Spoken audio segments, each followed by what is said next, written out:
Former cricketer. But right now, I work as the trade officer to responsible for consumer affairs, domestic trade, and some benefits. I'm going to do a presentation here, as was mentioned in the letters that you guys received, on consumer protection and a little bit on sustainable development. Not sustainable development, sustainable consumption. But I'm going to focus a lot more on the consumer protection part. What is the role of the consumers in protecting themselves in the marketplace? What is the role of government and civil society in the protection of consumers? The current status of consumer protection, and some gentle reminders, right? Now, of course, while we talk, you guys know exactly what is happening with the coronavirus. We try to inculcate as much as possible some issues or some suggestions as how best we can go about fighting the coronavirus. That's the best way I can do it. Right? That make sense to everybody? All right, good. So what is consumer protection and why should we care? Anybody care to offer an answer to that? Consumer protection? Who is a consumer, by the way? Huh? Somebody who buys goods and services? Sounds right? Sounds about right? Everybody is a consumer, no? Yes. Sounds about right, yeah? Yes. But why should we care? Why should we care about consumer protection? Can anybody offer up a good answer to that? Why should you care about consumer protection? Because I would want to know what I'm buying. You want to know what you're buying. Sounds good. Anybody else? No? Should businesses care about consumer protection? Yes. Why? Why should a business care about consumer protection?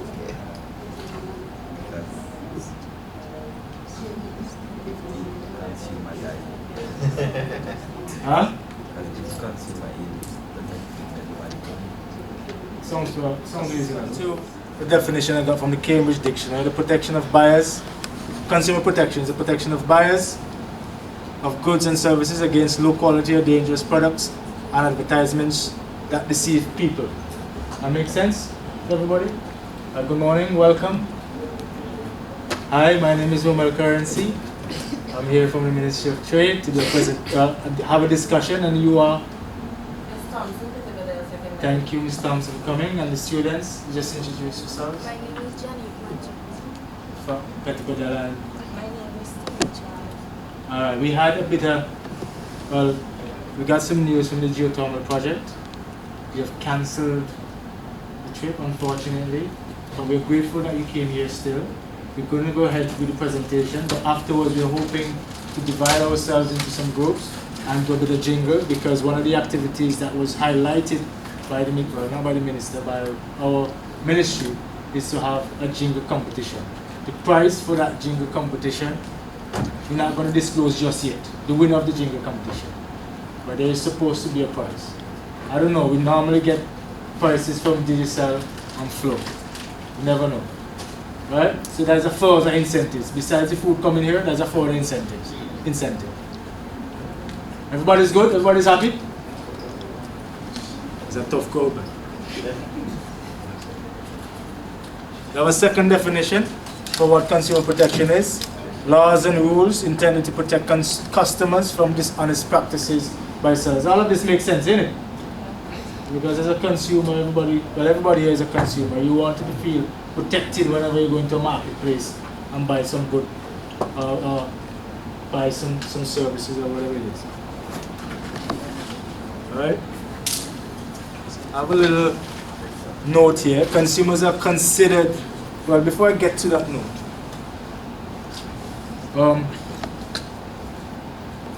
if I own a business, right? A business where I sell goods from couriers. I would buy over goods from couriers and sell it over. Would I be considered a consumer? Yes. Everybody agrees with that? Yes. Hands of all those who agree with that. If I buy over goods to sell, would I be considered a consumer? You agree with that? You agree? Who doesn't agree? Hands of all those who don't agree. I don't agree. Why don't you agree? Because they consume Huh? it. They're not consuming. Precisely. Consumers, under most laws, are considered the persons who consume the goods. You're not the end user of the good. Right? You're buying the goods to sell it over. So you're not really the final consumer, are you? That makes sense? Makes sense? Right? So if you buy over a good to sell it over, and you come to us here at the Ministry of Foreign Affairs and Trade to say, well, you've been robbed by couriers or whoever it is, that's really a contractual agreement between you and couriers. You have to go independently and discuss that with your lawyer, discuss that with couriers to try to get some form of redress. Make sense, everybody? So we're clear on who's a consumer, right? Final, so the people who actually consume the goods. Everybody's happy? Everybody's good? Yeah, the final person or the final group of people in the distribution chain. Ah, Right? thank God. I don't want to get you vexed. No, no. No, you see, I as as a business teacher, Right. you have to keep it marinated to what they do in school. Yeah. And as long as I remember the distribution chain, Right. from the producer to wholesaler to retailer to consumer, the last person in the chain is the consumer, according to your question. Right. You Right. know, so And I'll discuss a little bit more about that because we have a consumer protection bill. It's still a bill, so it's not yet into law. And the definition that is in the consumer protection bill as it relates to consumers is in line with what we've been saying here. Consumers are considered to be the end users, right? All other arrangements are contractual. You will have to go, if you're going to buy to sell over, and discuss it with your lawyer or the seller, right? So this was what I had here. Consumers are considered the end users of goods and services. As such, a person acquiring a good with the intention of resale will not be considered a consumer. Issues concerning this kind of transaction will be covered under the Sales of Goods Act and mainly deals with sale agreements between two or more parties.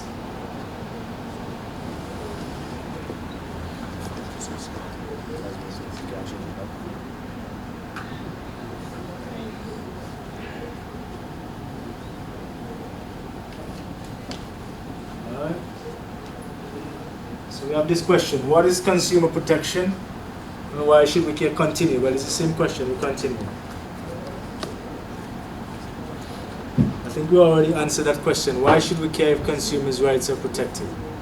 As a consumer, is what it says here. And tell me if you agree or not. Consumers need to be able to obtain accurate, unbiased information about the products and services they purchase. This enables them to make the best choices based on their interests and prevents them from being mistreated or misled by businesses. Consumer protection policies, laws, regulations help increase consumer welfare by ensuring that businesses can be held accountable. Now I'll tell you something, right? There was a study done in Brazil where they analyzed 500 products. 500 products of the same goods and service, well, same goods that you use on a daily basis. 500 ordinary products. And what they found was that almost half of those 500 products had misleading information. Yeah? They had misleading information. For example, hypertension medication. When you get to a lot of us, we don't likely will get high blood pressure. Alright? On the labels of these goods, a lot of businesses, a lot of manufacturers, I should say, mislabeled these products to genuinely mislead us as consumers so that we would have a preference for the product that they are selling. You understand what I'm saying? So if you, and in a lot of instances, we in the Caribbean, because we are considered third world, we get a lot of inferior drugs here. Right? Believe it or not, we get a lot of inferior goods here to consume. So if you're I'm saying this to say that sometimes, whenever you go in a marketplace and you're looking to buy something, it's incumbent upon you as a consumer to always do your research, especially when it has to do with something pertaining to your health. Right? That makes sense? Because we're young now, but your mother is what, 30 something, 40 something, 50 something, you have grandparents. You have to look out for them. We are the ones that are computer savvy. You don't ordinarily find a person who's 50 something, 60 something going on the computer to dig up stuff. So this is another reason why you're here. For you to learn as much as possible. And again, when I came in here earlier on, I had said that these are things that you kind of know already. But I'm just reminding you. Now, whenever you go out and whenever you see your mother, your father buying something, it is for you to show a level of care and research some of these goods, especially when you're going to spend a lot of money on it, or if those goods are going to have an effect on your mother or your auntie's health. That makes sense? You want to see them live for a long time, innit? Yes. Well, I'm going to live to see 93. I don't know. That's when I'm going to die. So I don't know who's going to reach up there with me.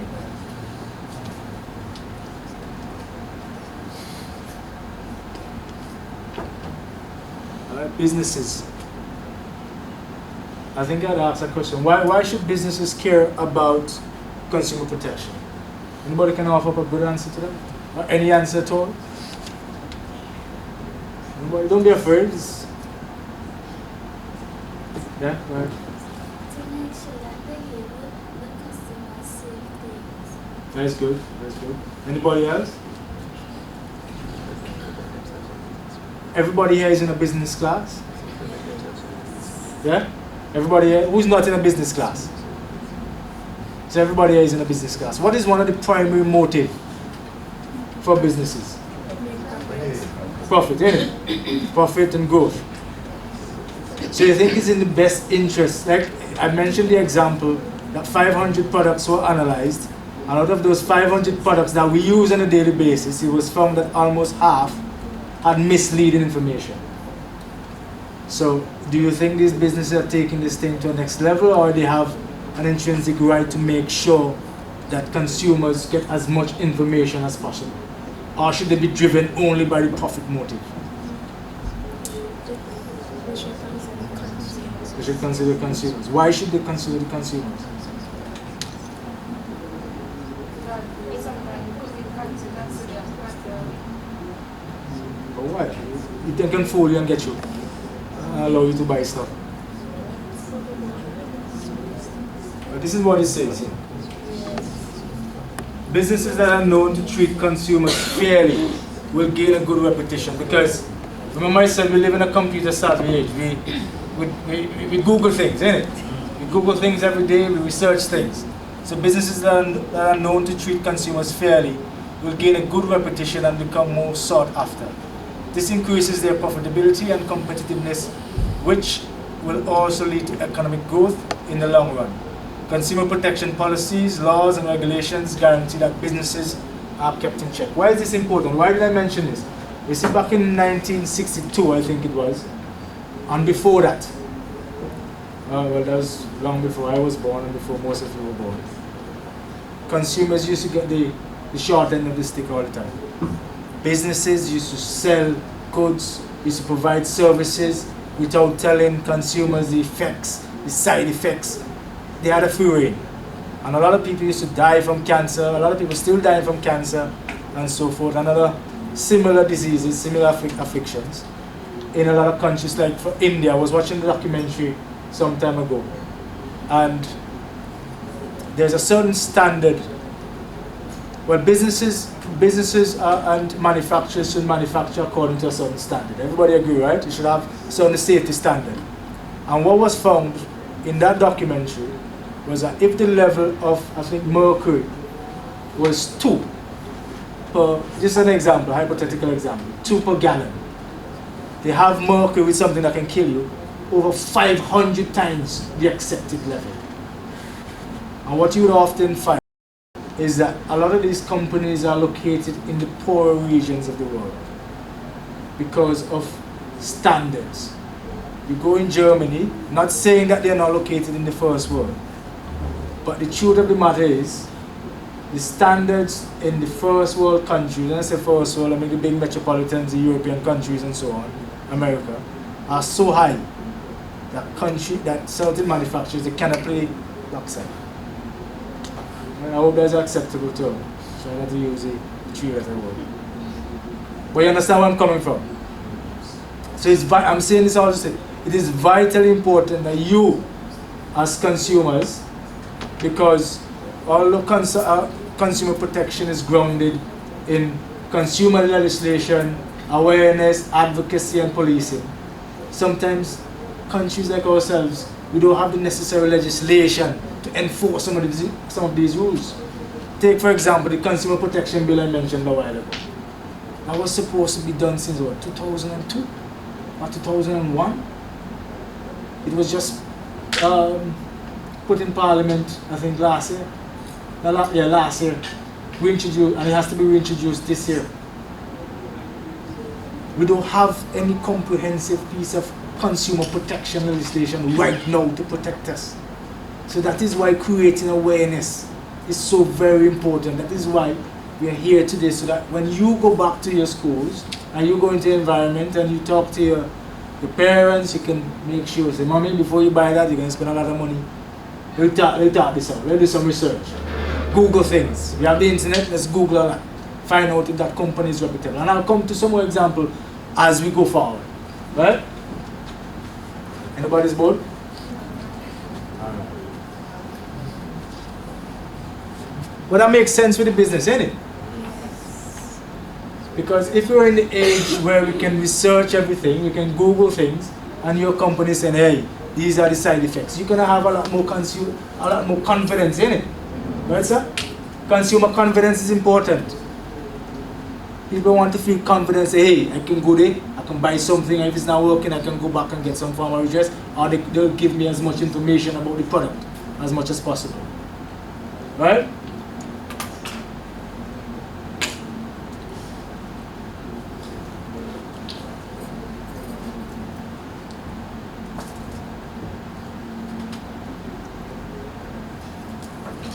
Well, we mentioned this already. Why should we care if consumer rights are protected for economic growth and competitiveness? Just to go through again, consumer protection contributes to dynamic and effective markets for businesses to grow.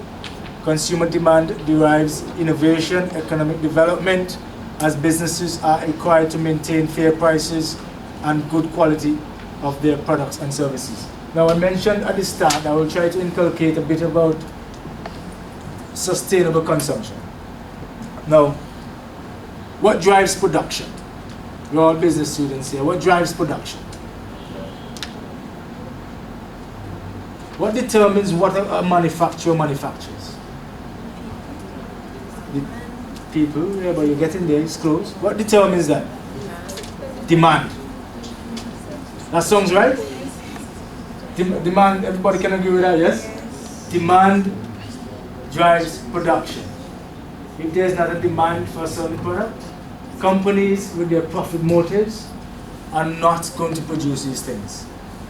Yes, you can say, well, for ethical reasons, to be principled, you would want to produce these things. That is why you have the government who normally produces the social goods and services that the private companies will not go into, because the profit motive is not there, the large profit is not there.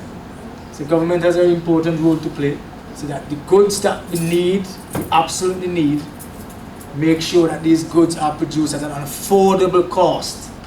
Because sometimes if you put everything in a private sector, the profit motive is so strong that who can't pay for it would be left out. That makes sense? Alright.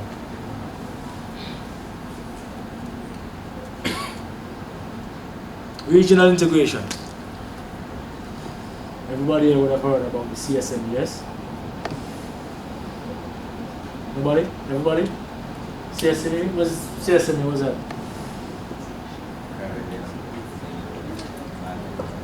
Caribbean Single Market and Economy. Anybody can expound a bit on that? What that is? Caribbean Single Market and Economy. You don't have to be right, just a little Anybody? Alright, let's read what this says. With the emergence of cross-border and digital trade, cooperation on consumer protection among jurisdictions becomes a necessity. The revised Treaty of Chaguaramas mandates that consumer protection be a staple in each CARICOM state that is a part of the CSME. The Caribbean Consumer Protection Model Bill was developed so that the CARICOM states would have a near identical level of consumer protection throughout the region. This is a step closer to a single market and economy. What CSME basically is a drive by the countries within CARICOM, I think except for Bahamas, I believe, to have basically one economy, right? And what is critically important is if that is to be successful, what would be critically important is for consumer protection to be at a certain standard in each country. Because if you're going to have one economy, if you're going to buy something from Barbados or something from Jamaica, and that something becomes faulty, right? It doesn't work the way it's supposed to work. You're supposed to be able to contact someone in Jamaica and get some form of redress in it. But unfortunately, that is not the case, right? The one economy, I think the OECS, we're a lot closer than the CSME. You know about the OECS, Organization of Eastern Caribbean States, where there's a freedom of capital, freedom of persons, freedom of goods and services. What that basically is that if somebody manufactures something in Grenada, or in Dominica, or in St. Lucia, or in Antigua, that person can ship goods to St. Vincent without having to pay the taxes that the other CARICOM states or the other countries outside of CARICOM would have to pay. Right? So persons who buy flour from Grenada, the flour is supposed to be able to come in here for free without having to pay the import duties.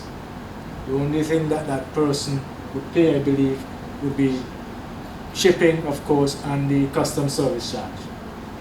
Because the idea is to have one economy. Right? That is the OECS, and the same is for the CSME, but they are far. But that is why consumer protection is important. Every country has to have a certain level of consumer protection, a certain standard. That is why, again, that the CARICOM had developed a model consumer protection bill so that each country can fashion their respective consumer protection bill accordingly. Although we have a lot of similarities, there are certain little nuances within each country. Everybody's with me, right? Nobody's sleeping? Yeah? I know I'm not that exciting. In the OECS, they have already got their own currency. Yes, that's a very good point. We have our own currency, EC dollars. Right? But of course, you guys might be too young to know this, but I remember, well, I don't remember, I read about it. When they had the West Indies Federation, I believe it was. Yeah. And one of the countries decided to leave. And what was said, I think it was the Trinidad president, Prime Minister? Jamaica left Jamaica, 1 from 0 leaves not. Right, but you guys will read about it later on, I'm sure.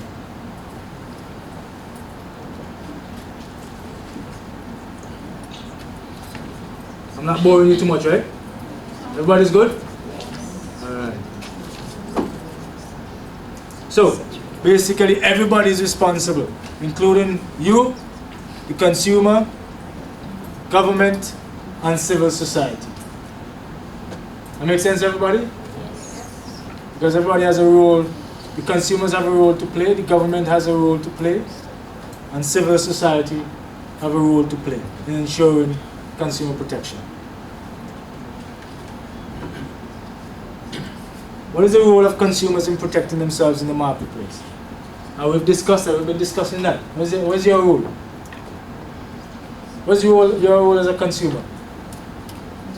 That's what we've been discussing all along.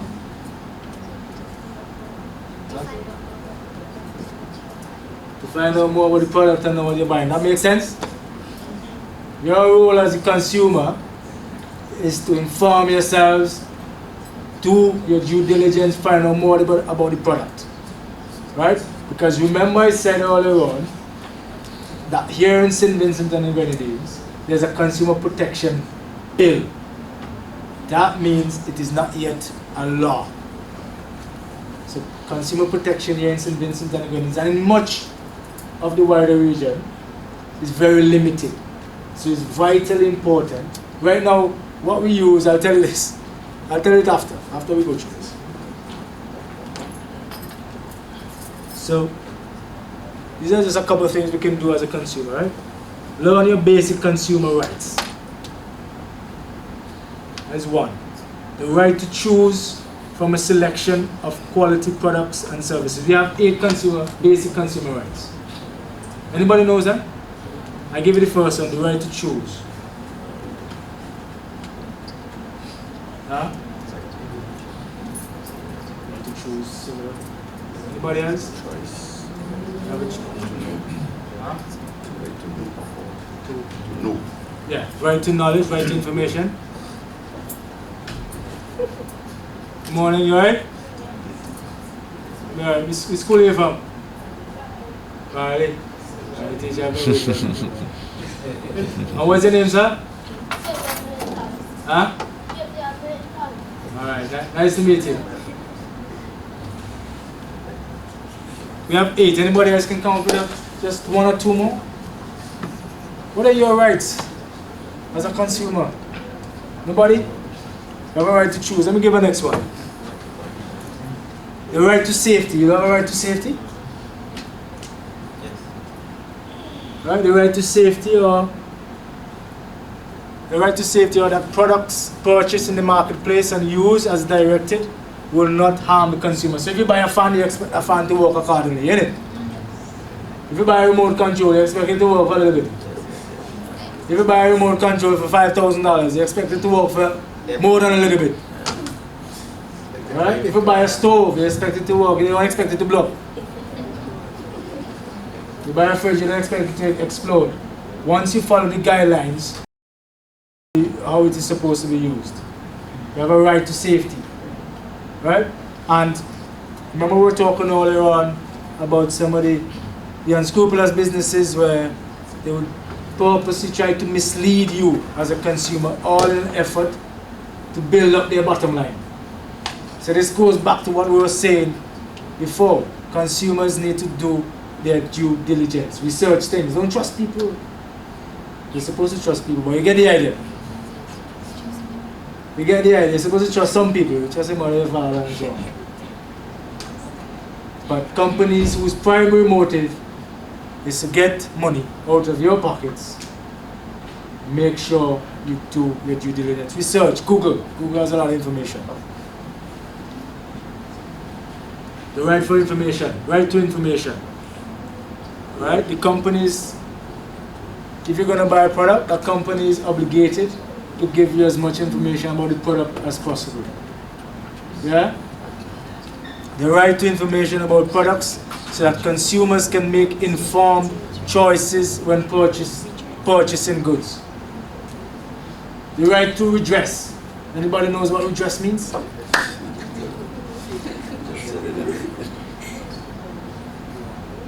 No? Well, we'll get to that. So before we get to redress, you got the right to be heard. You have a right to be heard because if you have a complaint,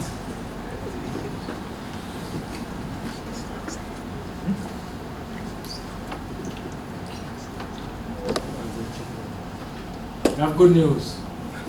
Food is here. I haven't eaten breakfast as yet, right? So that's excellent news for me. By choice. Huh? By choice. Circumstances. Circumstances. I was planning to go before, but I think. So we have a right to be heard by manufacturers of products, as well as the government agencies and courts when raising a complaint. Right? You don't want that. If we don't have a right to be heard, then we're going to have anarchy in this whole place. We're going to have chaos. Somebody does something to you, you know, you can go in a police station, but in the case of of goods and services, if you're peeved or if you're not satisfied with the goods or service, you have a right to be heard by the courts. You have a right to be heard by the same manufacturers. That is why a lot of produced CWSA, there's a mechanism where you can go make complaints. Even line or online flow, or will get you. There's a right to be heard there. There's a mechanism in place where you can make complaints. The waiting period is ridiculous. But there's the NTRC, another waiting period, another ridiculous. But there's a right. It's not the best. But we're getting there. But you understand where I'm coming from, right? Good. Have a right to a remedy or redress. When a consumer is dissatisfied with or injured because of a product or services, the right to a remedy or redress. Right? If you buy something and it's not working within 2 hours, a reasonable person would expect it to work beyond 2 hours or beyond a couple of days and it stops working, then you have a right for that product or that service to be given back to you. Right? That makes sense?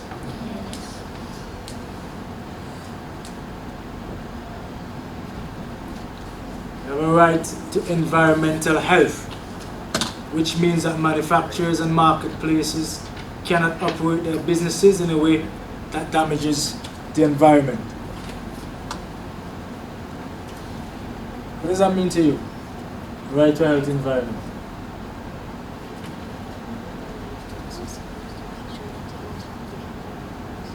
Right, that has a lot to do with sustainable consumption and sustainable production. A lot of companies, you've heard the talk, I'm sure, on TV, where they talk about going green, right? And talk about climate change and so forth. Everybody, I'm sure, knows a lot about climate change and its effects. What they've revealed, and I'm no expert, but this is just something that I've read. Because of climate change, the ice in the Antarctica, it's melting. And what is happening is that it's releasing a lot of viruses, old bacteria, and so on. Now, how does that sound to you? If bacteria and viruses, hundreds, possibly thousands of years old, because of climate change, because of businesses and ourselves not acting in a sustainable way, these things are being released into our atmosphere. How does that sound to you? That sounds dangerous, isn't it? And of course, you know why they call the coronavirus the novel coronaviruses. I think previously it was known that there were about 6 coronaviruses. This one is the 7th. So this is a novel virus. It's new. And when something is new, you have to learn about it to try to get the remedy, the cure. So that is why they say possibly within a year or even more than that, we're going to have a cure. Now, if these things, if because of climate change and we're not producing or we're not consuming things in a sustainable way, we're releasing a lot of viruses within the atmosphere. Sounds dangerous, right? Sounds very scary to me. Right? And it goes back to you as a consumer. Remember I said earlier on, what drives production? Demand. Demand drives production. So if you go into a store and there's a choice between 2 products, one was produced in a sustainable way. And it's a sustainable way. One was produced in a way that would better safeguard the environment for future generations, as opposed to one that was produced, might be a little bit tastier, but it's cheaper. It was produced in a way that has no regard for the environment. What would you choose? The cheaper tasting one, isn't it? Yeah. Or would you choose the product that is more sustainable to the environment? Yeah, but we have to start to change our mindset going forward, right?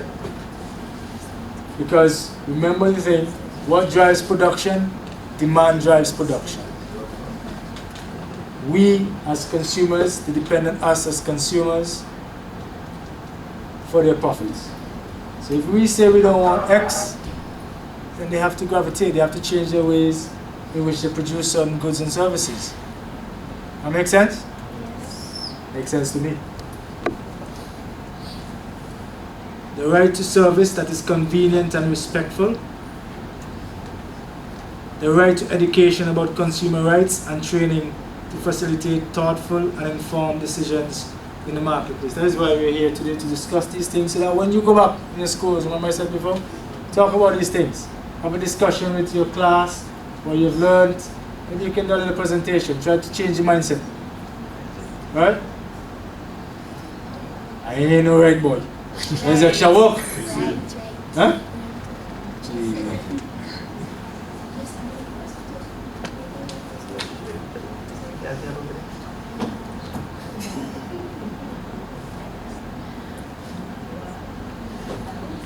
Alright, we'll get a bit more down to it. We're going to continue with this thing. Evaluate large or risky purchases before making them. Before making a purchase, before making a large or risky purchase, you should consider checking with other retailers to make sure that the item is not less expensive elsewhere. In addition, you should discuss your potential purchase with a trusted friend or family member who has made a similar purchase. You may also consider. Why am I talking about this? Now, remember again, I spoke about legislation.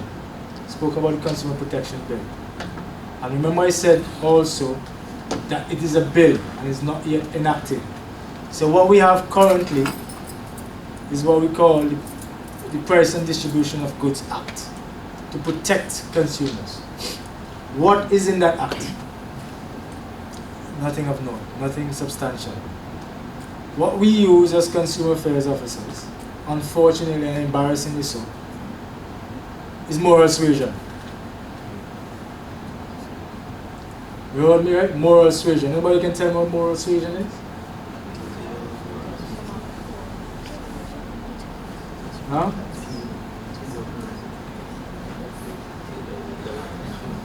Can I offer a guess? To appeal to their human Conscience. Their conscience, yes. But that doesn't sound right, innit? If that's all we have. There's something wrong about it. The only weapon we have is to appeal to somebody. Appeal to their conscience, their moral conscience, to say, hey, this kind of bit unfair, you know. You want that person to come back next time. That's not right, right? So, you see why it is vitally important for you guys now to always do your due diligence. To always make sure you investigate and you study the product and make sure that is what you want. You're fully satisfied with what you're going to purchase. A good example of that, sorry to interrupt. That's alright, you can interrupt anytime. I'm on buy and sell on Facebook looking for some nice phones. S9. I might see one today for $2,000. And if I just had waited a couple of days, the next one come out there for $1,000. So right there, if I had done my due diligence and searched a bit more, or be a bit more patient, I could have saved myself a grand. Right. Easy like that. Now, there's always the avenue of going to court. Right? But in court, because there's the absence of law, the appropriate law is what you can prove as opposed to what the seller can prove. Right? Because right now there's no law to guide how the court should approach the issue. Huh? So how can the court make a decision? Well, you have to argue your point and the seller will have to argue his point. But there's no law stating how the jury is supposed to respond. No, but in that case, it's not going to have a jury. But there's no law stating. There's no law. That's what I'm saying. Because remember, we have a right. We have a right to air your complaint, whether in court or whether to the Ministry of Trade. There's something they're protected. That's what I'm saying. We're talking about if something that's nothing in the law. If it's not a price control. Precedent will say it goes to the business. Okay, let's take for instance, now that this persons are hiking up their prices, right? Now, if, well, we have the comparison of Allegedly. allegedly. Allegedly. So, we bought this for this price before, like this for this price before, but then after the spike I went back and it's now like $10 more, right? If I come to you and I say to put this situation to you, what is it there to protect me to make sure that there's not Moral a... suasion. No. No. Flash. There is something in the law. There's a provision in the law for that. There's a provision yes. for that. Under the same price and distribution of goods act, there's a provision, I can't remember the exact number, that gives the minister the right in a situation that is seen to be unusual. In this case, I think everybody would agree that this situation with coronavirus is unusual. To allocate or to attribute a maximum price at which certain goods can be sold at. So there is provision within the law that allows the minister to do that. Now, the difficulty with that now, there are some price control goods, right? And with those price control goods, it expected that the businesses would submit to the ministry, because we are the ministry that verifies these prices. They will submit their prices, their price build up, what all they put in, the shipping, so cost, and they'll be given a certain profit, like a 12%, a 10% on that. Now with these goods now, these essential goods that have been, that the prices have gone up. Remember, we never used to collect the price build up for these things. And people have different suppliers. Now we'll take a great deal and different brands to get that sort of information, to go and calculate what would be the ideal price. And frankly speaking, when we spoke to the private sector, they're saying that when they speak to the suppliers, 1 minute they're telling them, well, the price is 20, they call back 2 hours later, okay, well, we're gonna think this. Price is no longer 20. The price is no longer 20. And we're talking about suppliers from overseas. We can't control what they do. You understand me? So if we're buying hand sanitizers from China or from America, and the company in America says the hand sanitizer is $20, we call back 2 hours later, company in America says hand sanitizer is now $40. We in St. Vincent can tell a company in America, hey, it's price gouging. No, I could just send my money. Exactly. Huh? To be perfectly Yeah. honest. No, but I don't want the point to be missed here. You understand what I'm getting? I understand you. So price gouging is an issue, but there are other things that are affecting the whole situation. Because remember, there's a need for it, and there's a demand for it. There are certain persons, even if the price has risen, there are many people who still buy it. Right? But I'm not saying that there aren't sellers out there who are pricing their products in an unfair manner. I'm not saying that. I'm not saying that at all. But I'm telling you that there are some cases where they would have spoken to their supplier, they were given a price, they called back within an hour. In some cases, they were given a different price. Alright? Go ahead. Why is it that it's okay? I don't know who's responsible for making the law to protect consumers in that case.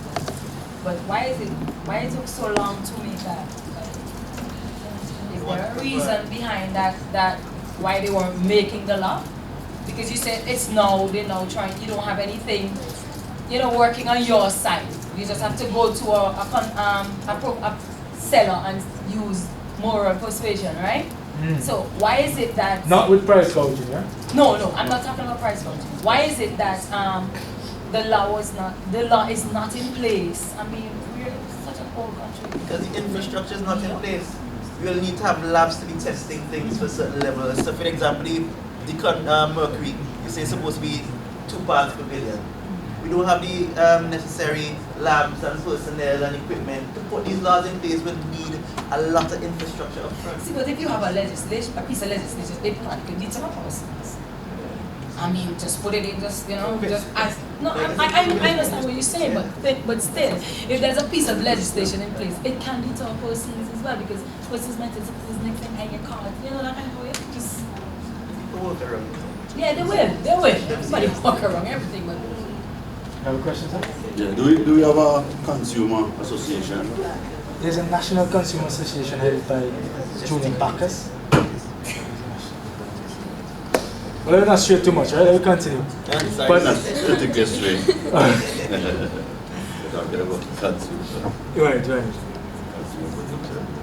But it goes back to the same essential point about consumers being critically aware, doing their due diligence, right?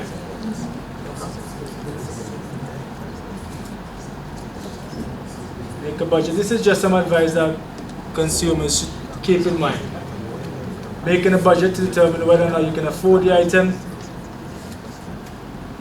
Deciding what features or services, some same sort of things I spoke to a while ago. Reading reviews online about the product and determining whether the product has been recalled.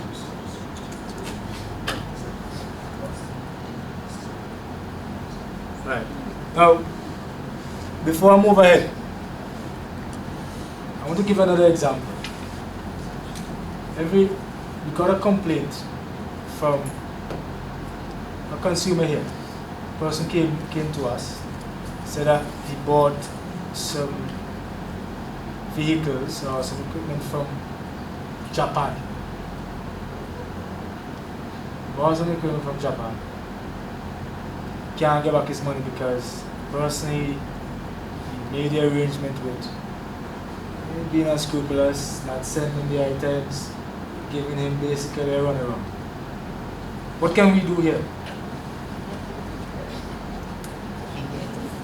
Huh? What can we do here from incidents? You have an ambassador to that? That's a good question. Now, basically we can't do anything because we can't force people in Japan to give back the fellow the money. We tried. We went through the embassy, Japanese embassy that is located in Barbados, to try to assist us. A couple months ago, no response. Because that's not their job, they don't care for that. It goes back to the point about making sure you know exactly what you're doing. And I'll give some advice as to what you should do whenever you want to make a purchase online. Alright? You were saying something? So you can actually company for doing that. In Japan? I don't think you'll get too far with that. I don't think you'll get too far with that. You were saying something? Huh?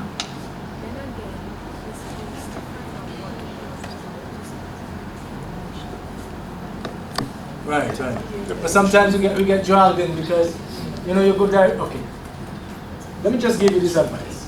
Whenever you're shopping online, try as much as possible to go to a third party. What do I mean by that? You see, we buy something from Amazon. See, basically, see. AliExpress. See, these are third parties. These companies they don't own the products themselves. In most cases, they don't own the products. They are facilitators. They make sure that you get your product. If you're dissatisfied, the person does not get the money. So you pay to Amazon, and when you're satisfied, you get your product, the person will get the money. If you're dissatisfied, you can lodge a complaint with Amazon, and you can get back your money. Third parties, they guarantee you the money back in case there's some discrepancy being found. Yeah? That makes sense? But what happens is that when you go directly to the supplier, they might offer you a better deal. While some suppliers might say, okay, well, let me deal with them fairly. And you get what you want. It's a risk. You get me? What about insurance? Insurance? For example, if I buy a vehicle, like pay a little extra. No, hold on. Let me put a disclaimer. Okay. I'm not exporting these things, Okay. because we had a complaint from another person where we sent the information to the Chinese embassy because it was bought in China, in Shanghai. Now, we have relations with Taiwan, and of course, mainland China wants us to switch from Taiwan to over. So when we sent the request for help from the Chinese embassy, they thought to themselves, hey, let me help out. We'll help you. So they were willing to help us. They actually came here with their officials, they got information, they took pictures, a whole big thing. But while they were here, they made sure they said, I want to speak to the prominent, the ministers around. They want to, because their thing in their minds, remember we're a small country, we're a small fish. Quick for cool. You know? They're really concerned about $60,000, a small fine. They want to speak to the minister, the general, with the sauce there, or something. That was their main intention, but they helped us out. But they had a reason to help us out. They didn't have to, but they had a reason. And one of the things they recommended was always to go through a third party. Always. Without any reservations. Always go through a third party when you're buying from China or Japan or these things. Because you guarantee more or less your money. Because you're computer savvy, you're internet savvy, you buy a lot of stuff on the internet. And don't get caught up with going directly to the supplier. You might just meet somebody who just wants the money and you lose a lot of ado. Right? It might not be you, but it might be your parents. It might be a friend, it might be an auntie. It might be somebody who's stressed out. And stress is a dangerous thing. That makes sense what I said, right?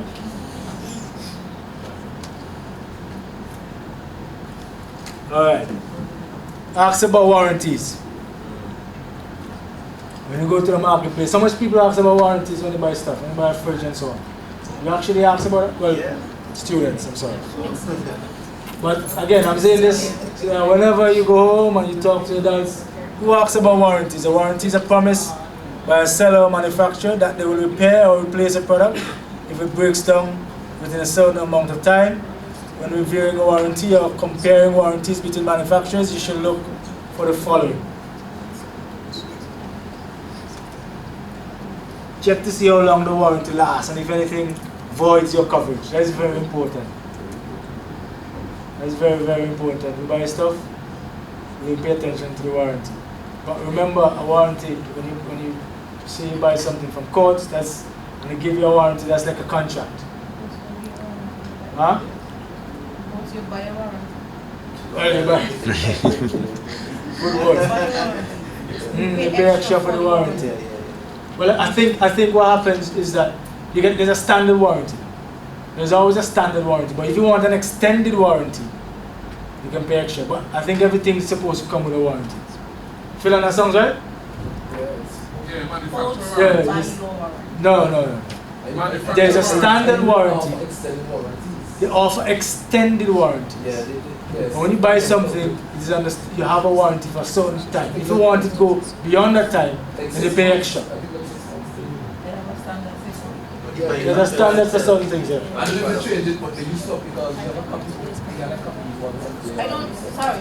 have much at all. Right. I want to buy a blender by Courts the other day, and I have to buy my warranty. For extended I was warranty. querying it.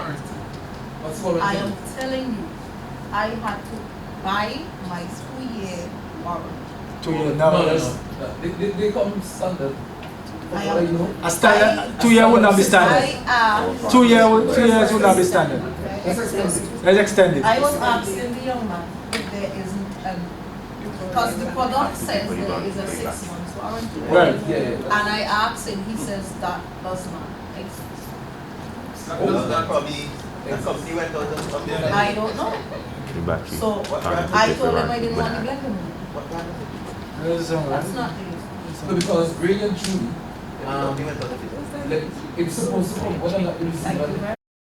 They are in Form 4 now, so they haven't covered it. But Form 5, this information is very, very important. Yes. And if anything voids your coverage. Right? And normally in warranties, and I'll put these things in 5 print there. So that I read properly. Who provides the warranty service? Is it the manufacturer or someone else? That is important. You have to find out, you have to ask them exactly, will you be doing this? Because if you see something, okay, when you buy a product, most of these products come from the metropolitan areas, the bigger countries, and they have in the boxes a warranty. Right? Now when you're so long here, you might see that warranty and think, well, that warranty is for you. But you have to ask the question, who is providing the warranty? Is it you or is it the manufacturer? You have to have things perfectly clear. Ask questions. before you buy. Does the company repair or replace the product if it stops working? What repairs or problems are covered? Ask that any warranties made orally by a salesperson be put in writing, or you may not be able to get the promised service. Understand what that means, right? So if they tell you they're going to do this, then write it down on something and have the manager or somebody sign it for you. For obvious reasons. Because you don't want that there is discrepancy, and when you go to argue your point, the person says to you that no, I never said that. Alright? And most importantly also, whenever you purchase something, ask for your receipt. You're entitled to a receipt, and save your receipt. A receipt normally has a date, name, what the product is, the cost, time. Did I miss anything else? That's about it, isn't it? Colin? Business name. Business name. But you get the idea, right?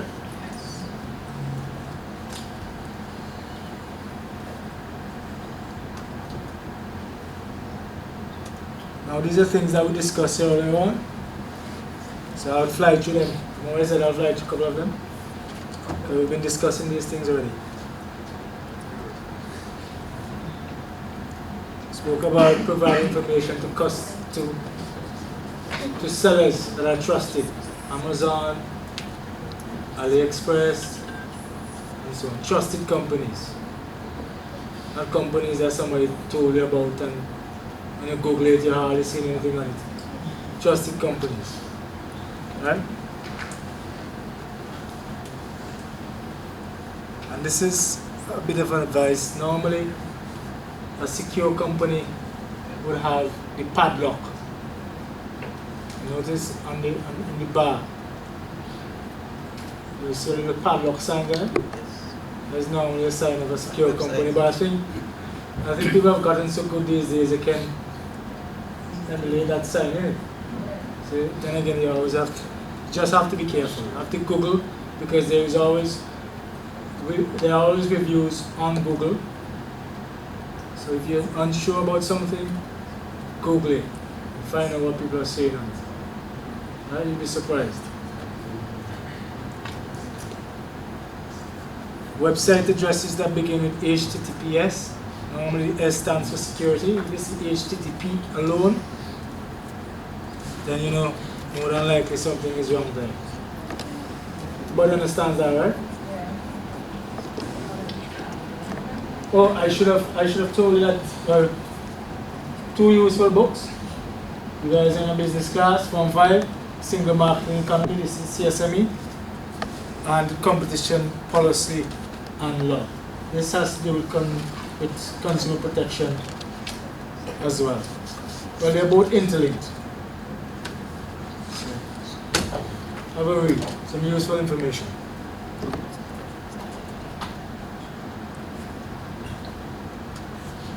Same thing we've been talking about.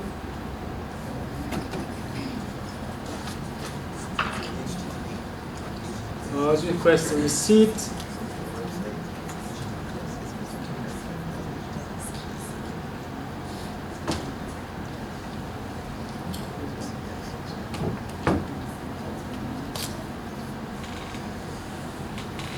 Oh, I think I should mention this as well.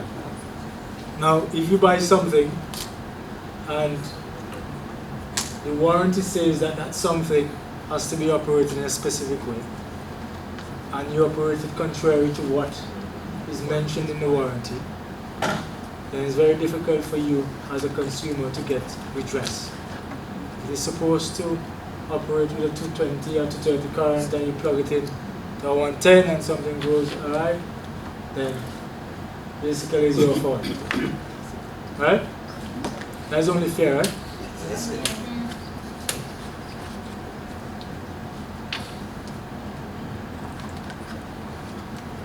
Oh, and this is something that is often missed. Ask the retailer to explain their return policy.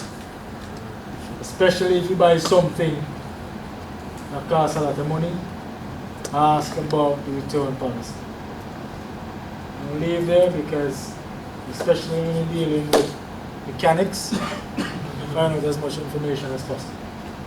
Ask about that.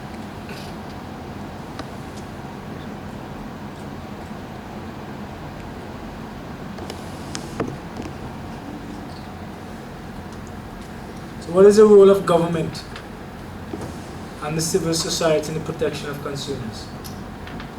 Anybody can answer that?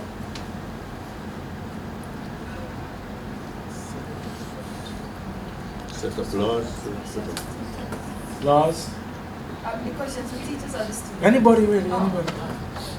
I'm open for the students, but if the teachers feel inclined to answer, it's alright. Was it? A boy there, deep voice. set up laws. Set up and implement. You know. Enforce these laws. That's Police correct. these laws. The role of government is to create the relevant regulations and legislation. But not only that, government is also responsible for making sure that the infrastructure, the human resources are in place to enforce these laws, because oftentimes we get laws, and the older persons in the room will do this, we get laws, they're on the books, but they're not enforced. There's a litter act, for instance. Not supposed to be littering. Everybody litters basically. Well, not everybody, but a lot of people litter. There's an act that speaks to that, but it's not enforced. You have a noise act.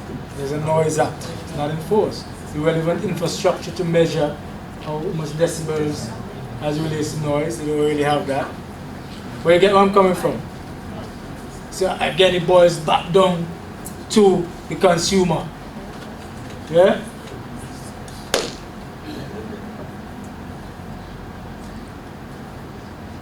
So, the role of Sorry, government, yes? sorry for making it longer. That's all right. And Chillspot, when Chillspot had some issues with their neighbors, Right. did you guys come in there? Nah, we didn't Okay, get that back. would be- I think that would have been public health. Public health. But did they get redressed? The persons in the neighborhood did get redressed? I don't know, I assume so. I can't speak to it because I wasn't integrating part of that. Okay.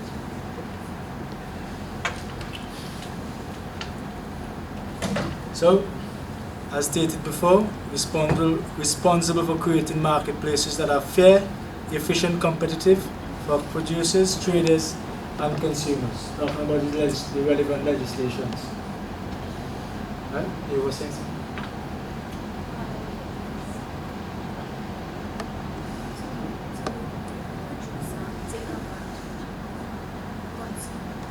Right.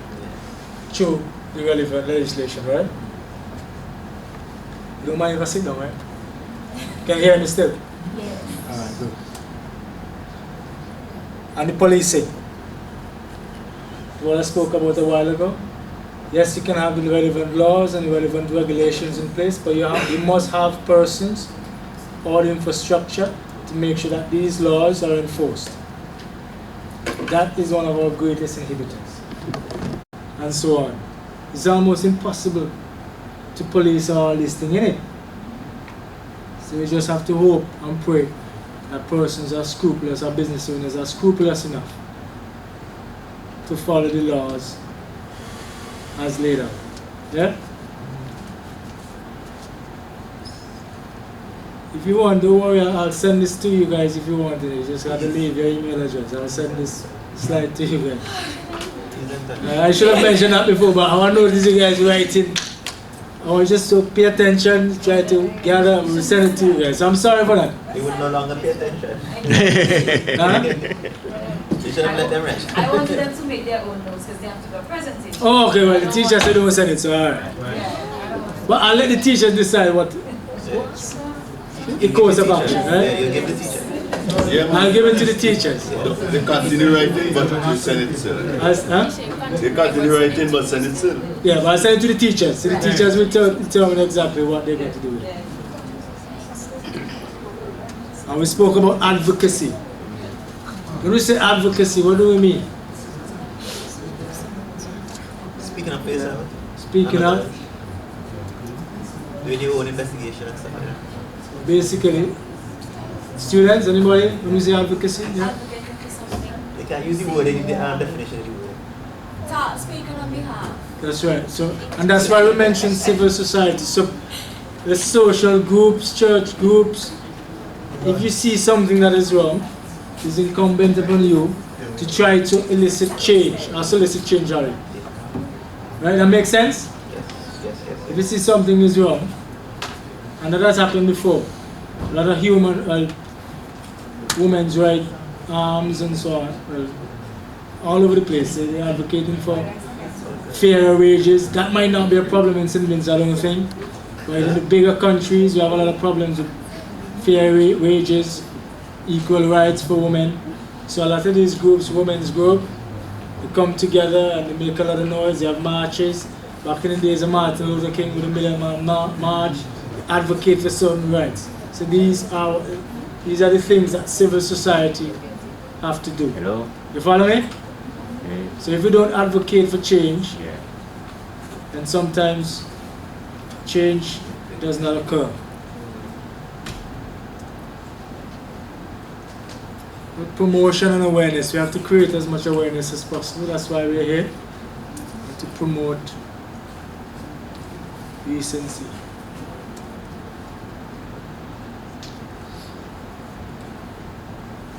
Alright, we're going to talk a little bit about the Consumer Protection Bill, but I'll fly through this because it's a bit long.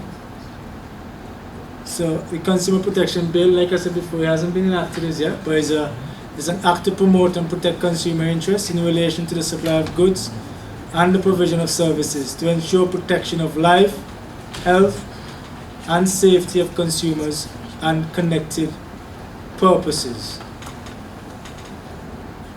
Alright? Now let me ask you something. If you go into a store and you want to buy, I like to do with medication. If you want to buy medication and you see the writings in Spanish or Chinese or English, should you buy that? No. Shouldn't buy that, innit? No, because I know what it's saying and I don't know what But your language, Right. English language and right. Now, keep in mind two things. Remember the first example I gave?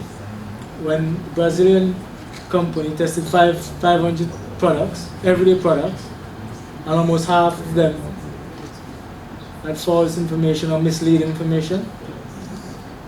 So if you see a strange product or a strange drink, and it's a Red Bull gives you wings, you know, because people play with words. Yeah. Producers, manufacturers, they play with words. Kind of give you the impression that, yeah, this thing is really going to boost you up. Like orange juice, for instance. First thing you think about when you think about vitamin C is orange juice. But there's so many fruits and vegetables that have tons more vitamin C than orange juice. You understand what I'm getting at? You buy an orange juice, sometimes you'll see a picture of an orange on it. But it's some coloring or something that allows it to taste like orange, but it's misleading, isn't it? Because you see a picture of an orange on it. You see the deception?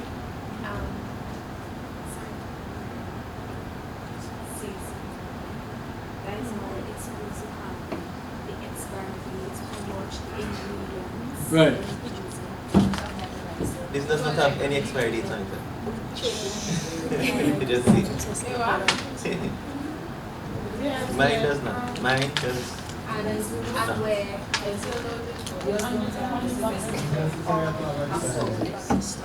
and basically the same. You understand it? Yeah, before you could sell something, you have to send it to get tested, Right. and you could figure the ingredients and what's not in it. So it's a machine that does it Right. to get everything calculated. Right. You're putting an ingredient. You were saying something? This is water expired? Huh? Water expired? The bottle? Yes. Oh, the bottle, it's for the bottle, not the water. I'm just asking, I don't know. So this is It does. Water does expire. Yeah, dust on mold. Water does expire. Bacterial control. It's not the water.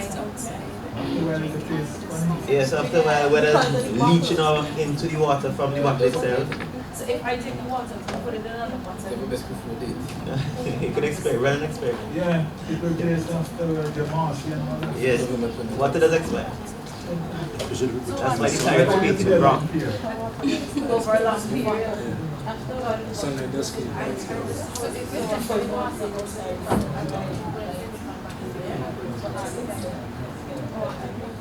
So it's to deal with unfair trade practices, false and misleading representation.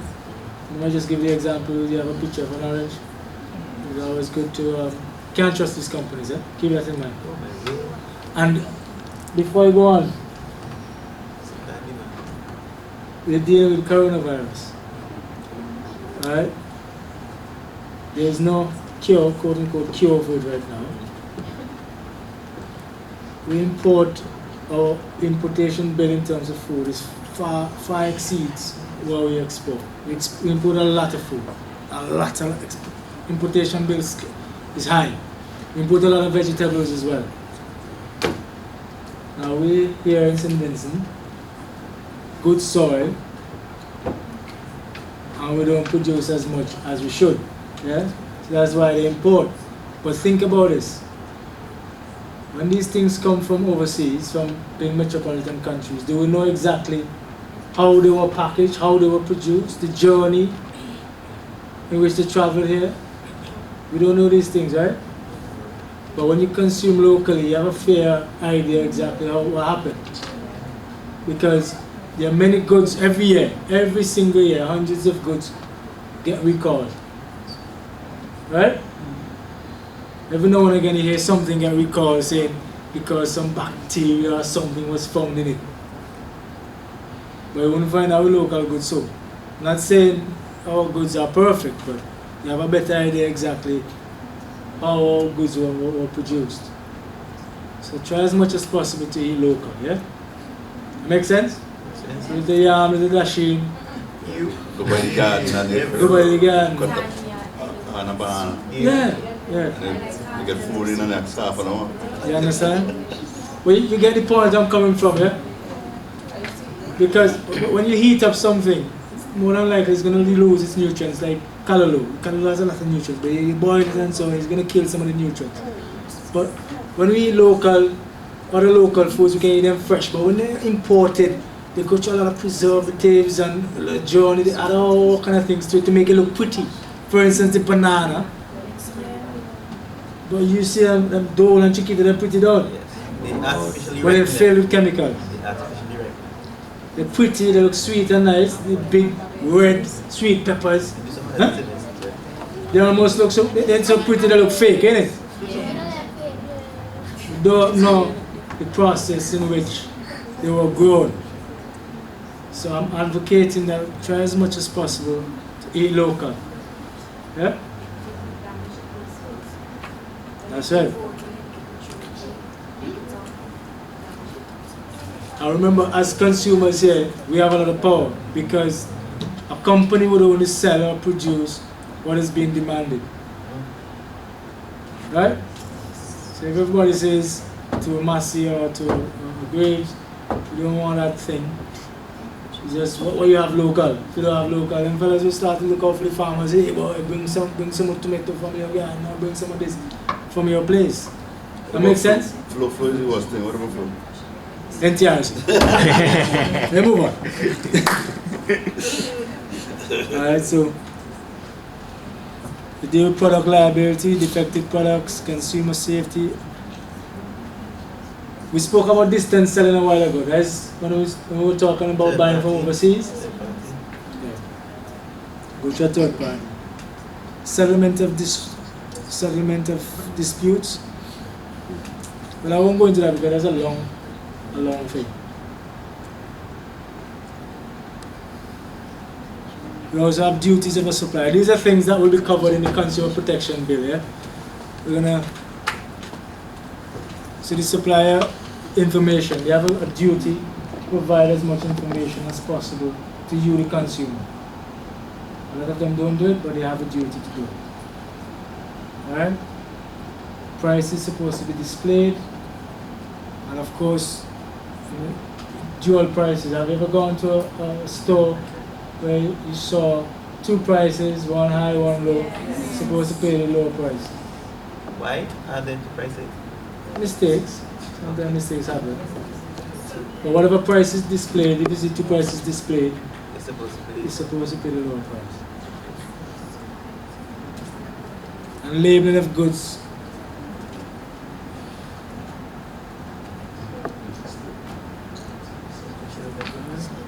Same thing we were discussing a while ago.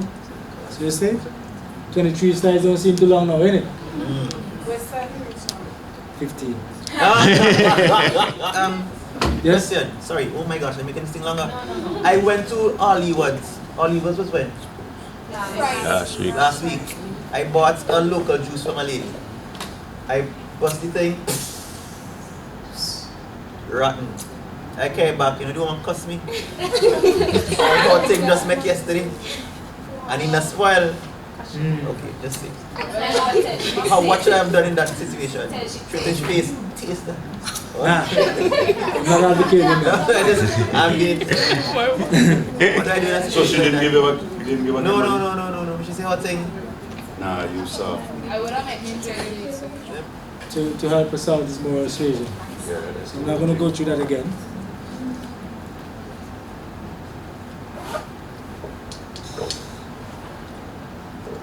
I think I should mention this as well.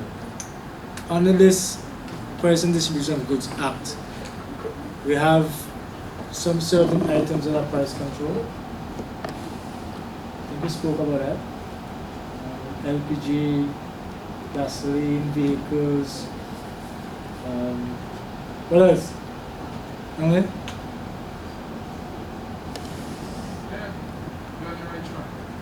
I was asking for examples of some of the price control.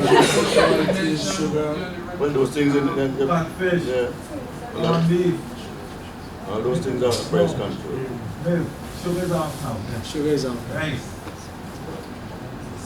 But most of the essential goods that people are talking about, they're not price control.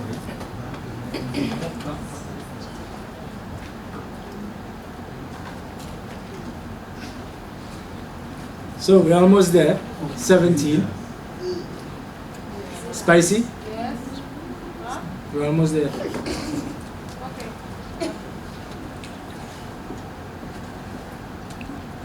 So somebody call Timmy over, please. Timmy over. So this is just some advice. Look for contact information of company or site, payment option, and privacy policy at the bottom of the site. The shopper should be able to pay through a legitimate third-party payment tool such as PayPal. Right? There's also another option, yeah? If they're saying send the money directly to them, red line. There's a big, massive red line. Especially if you're not going to a third party. If you have PayPal set up, then that all goes well for you.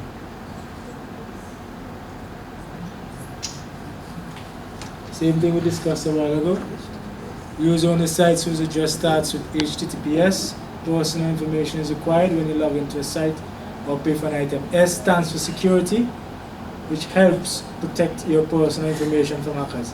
Notice it says helps. Not a guarantee. Helps. So it's always incumbent upon you as a consumer to do your due diligence. 2. Be skeptical of sale or discounted goods.